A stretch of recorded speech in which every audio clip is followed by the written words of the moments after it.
guys, welcome to my channel. My name is ReadingBear and I hope you are ready for some more stories. And today, we'll take a look at some new legal advice content. If you enjoyed my content, please don't forget to subscribe to my channel and post some bear emojis in the comment.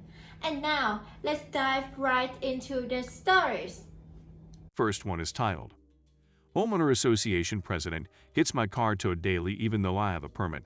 I sued him in court. In this story, OP was unable to get a new parking decal after coming back home from college because the property management office was closed. OP was able to get a temporary parking decal online. However, his neighbor, who was also the Homeowner Association president, kept getting his car towed every night. When he questioned this, he was told his temporary decal was not usable and decided to take the Homeowner Association president to court. I recently moved back home to my mom's house in Fort Lauderdale, Florida, after graduating from college. I was aware of the Homeowner Association regulations and laws in my neighborhood, one of them being that all residents had to have a parking decal for their car. However, I made the mistake of coming back home on a weekend, and the property management office for our local area was closed, which is why I could not get a new decal. I was under the assumption that the Homeowner Association would fine me daily for every day that I did not have this decal. I obviously did not want to pay any type of fine, so I did some investigation and was able to find a printable one on the Homeowner Association website that was valid until I could get my new permanent decal. At least, that's what I thought. As soon as I got home to Fort Lauderdale, my car was getting towed every night at around 2 a.m. This was absurd to me. I was either never home or asleep while this happened, and my mom would catch the driver and pay the $60 fine for me so that I could have my car back. The first night it happened, I did not have the temporary parking decal yet, so I assumed that it had something to do with it. However, even after I got the temporary decal, my car was still getting towed every night. I had no idea why this was happening, and it was frustrating that I was never present or awake to ask the tow truck driver what was going on. It was not until one night I had woken up around 2 a.m. one morning that I caught the tow truck driver myself, with the rumbling of a loud truck outside. Much to my dismay, my car was getting loaded up onto a tow truck. I had run up to the tow truck driver, wondering what was going on and how I was going to stop this. Me: Hey, what are you doing? That is my car. Driver: Hello? I am sorry, man, but we've got a complaint from the Homeowner Association president that the car doesn't have a proper parking decal. Me: No. Look at the dashboard. I have a temporary one until I can get my permanent decal from the property management office. The driver was really nice, and I felt sort of bad for running up on him at 2 a.m. in the morning, but I just really wanted to find out why my car kept getting towed and how to stop it. The driver walked over to stand in front of the car, looking at the decal sitting on my dashboard. The tow truck driver nodded to himself and walked back over to me. Tow truck driver: Well, it is an official decal. I am not sure why he reported you, but unfortunately, the car is already on my truck. I cannot release the car until the $60 fee is paid. I decided that after this incident, I was going to personally confront the Homeowner Association president about this. As far as I knew, the decal was perfectly in compliance with any rules and regulations the Homeowner Association and property management had set. I hated to be or sound like that person, but we were one of the few black residents in the neighborhood, and I had not heard of anybody else having problems with the Homeowner Association. I know he had given my mom some trouble while I was away in college, but to be paying $60 every single day just so I could have my car was ridiculous. The next day I was off from work, and I knew that my neighbor would be gone most of the day.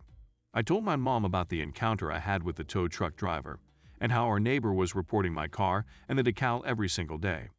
I told her I was going to try and do something about it.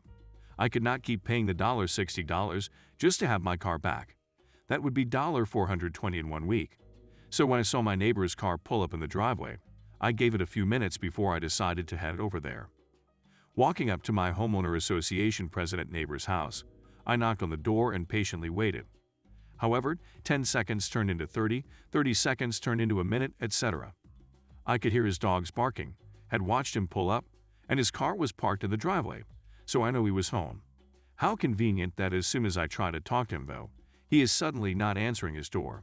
He'd have 2 big dogs that I saw he walked frequently, so maybe I could just catch him on one of these walks. However, In the spur of the moment, I decided I was not going to wait and marched straight to the property management office, ready to get some answers. The conversation went something like this. Me, I just do not understand. I know when I moved back, I did not have the permanent parking decal, but I am using the temporary one in the meantime. Secretary, did you get the temporary decal off the website? Me, yes. Secretary, oh, we do not use those anymore. We rescinded all temporary decals. That is why your homeowner association president is reporting you. I was truly dumbfounded at this moment. If they were not usable, why was the option still listed on the website?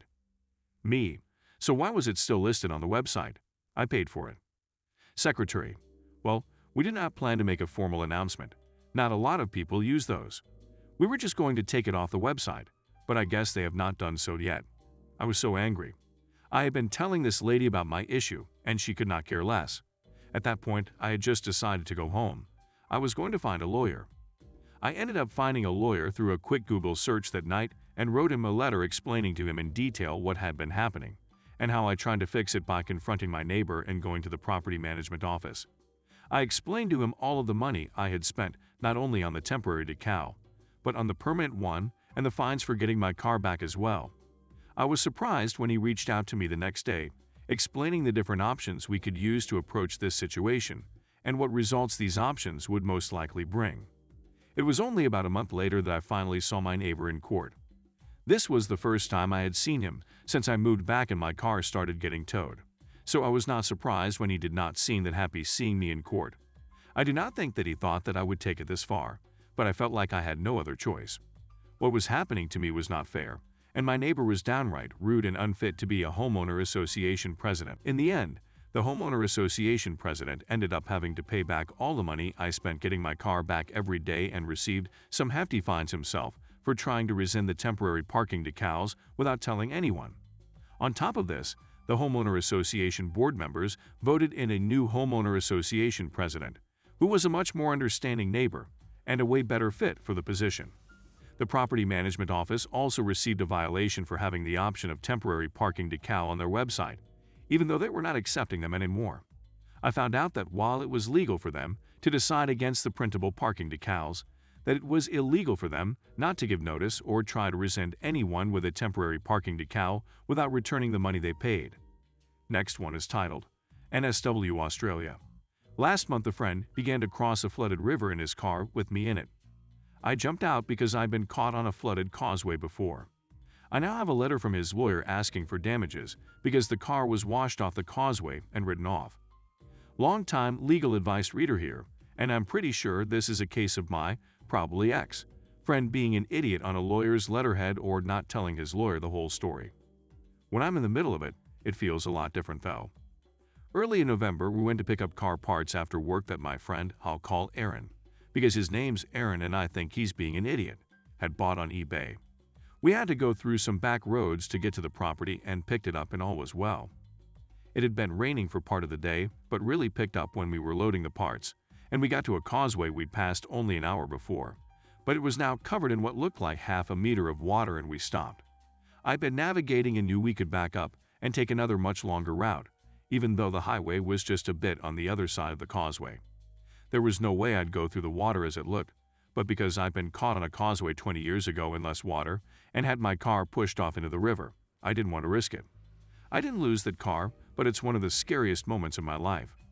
I said we had to turn back and could take a different road 10 km around, but that would take us via a bridge over the same river. Aaron decided to push on and started moving and I panicked and got straight out. It was far more water than I'd had to go through when I near lost my car in life before. I got out well before the water though, so I didn't let water in the car by the way. Aaron didn't even get halfway across, and the water pushed his car off the side, rolled it completely over and it ended upright on the bank 50 m downstream. He was extremely lucky not to drown, and I ran down and helped him out. Immediately, he was aggressive and combative because he said with my weight in the car, he could made it across. Admittedly, I'm 130 kg plus, but his car is a 1,650 kg Commodore wagon with a couple hundred kg of eBay parts in the backs, so it's not like I'd have made much difference.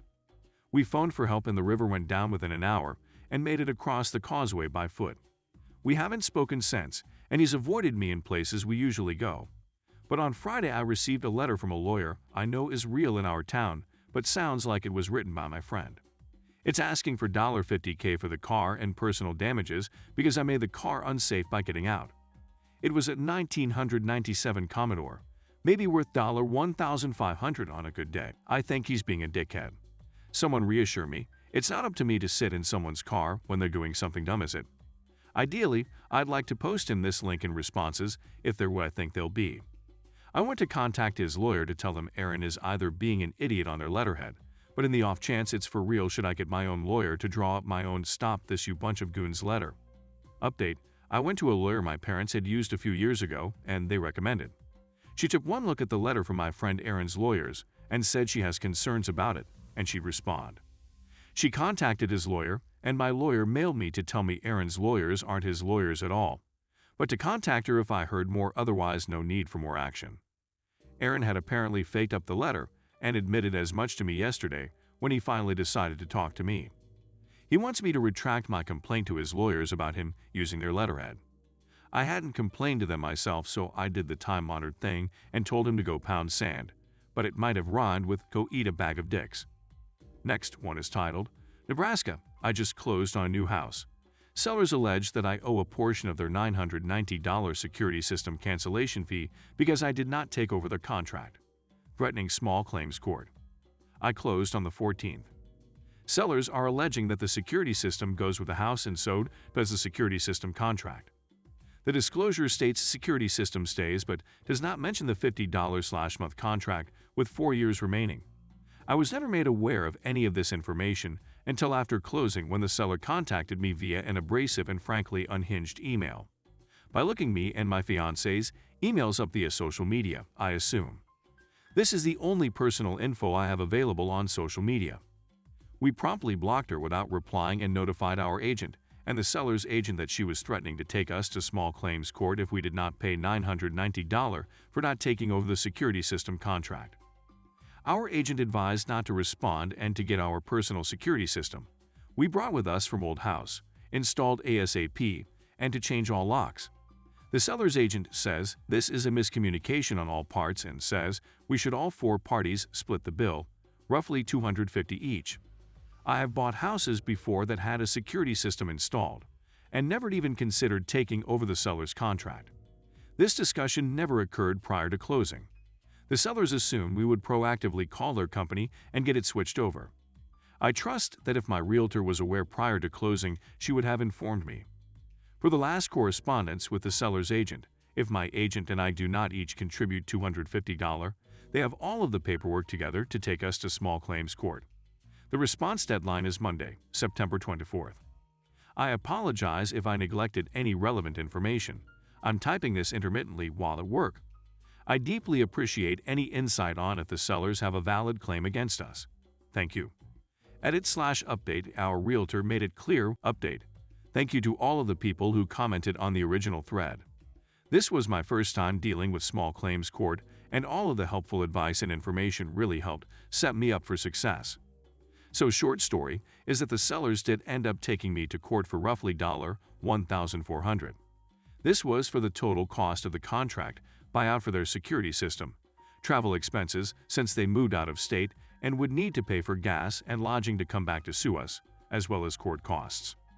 Small claims court was surprisingly straightforward and informal. I've never been a big talker, but I honestly don't think I was able to say more than 3 words at a time without the plaintiff interrupting me. The judge eventually asked her to please stand in the hallway so I could speak my side fully. She absolutely refused to leave but did stay quiet for a short minute so I could say that I never agreed to take over her security contract, and there was no documentation to suggest that I did. The judge agreed and ended up ruling in my favor. I thought it was done there, but the plaintiff swiftly appealed the decision. So now we had a new court date early this month with a different judge. During this time, the plaintiff continues to send me hostile emails and voice messages. The seller's broker, the realtor's boss, called me while I was at work to tell me he was very displeased I filed a formal complaint against his realtor. He told me I was not welcome to pursue any future business with his company, and I assured him the feeling was mutual.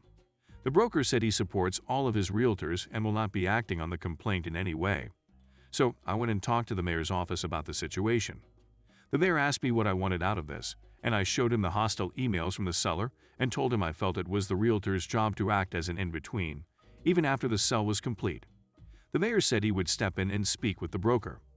This is a fairly small town. They probably already knew each other. I never heard from the seller again after that, thanks Mayor. So now it comes time for round 2 in small claims court. The new judge goes through and reads the write-up from round 1 and asks the plaintiff if there is new evidence or information that has not been covered. Long story short, there was not. The judge ended up sustaining the previous ruling in my favor and strongly advised the plaintiff not to appeal unless there is new evidence or information that has not been seen by the court.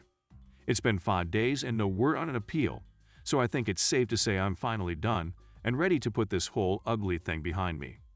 Once again, thank you to all of you who helped me on the original thread. I'm very pleased that resources like this community exist. On a final note, gossip, but I got a call from the mayor at 2 a.m. the night before last because there was a house fire down the street from me. The mayor and I know each other well, so I went to go help the volunteer fire brigade put it out. We got it under control, and we were winding down when a deputy from the sheriff's office comes to tell me that the lady who sued me waited around the court, building the day of the appeal for the judge to get off, then trying to confront him about the ruling in the courthouse parking lot. I didn't really care to hear about it, but it sounds like she's in some pretty deep crap now. Kind of cathartic. Edit. Thank you for all of the very kind and thoughtful messages. To clarify some common questions, the ruling stipulated that the plaintiff pays all court costs, including my own. Yes, I could probably countersue, but I'm very interested in dealing with the seller and broker as little as possible for the rest of my life. Please do not take this post as a representation of Nebraska. Most people here are actually quite nice. There are a couple rotten apples in every bunch. Last one is titled, I think my landlord may be dead or hospitalized and I don't know what to do. I will have been in this rental property for 10 years this year. In all that time, I've never actually met my landlord. He lives in another state.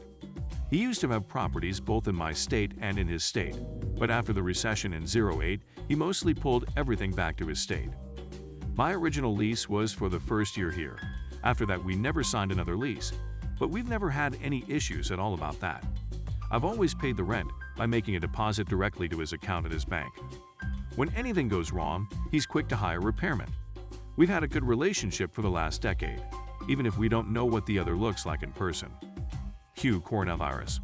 My so and myself both work in the hospitality industry, and restaurant/bars have been shut down for a month now with no clear end in sight.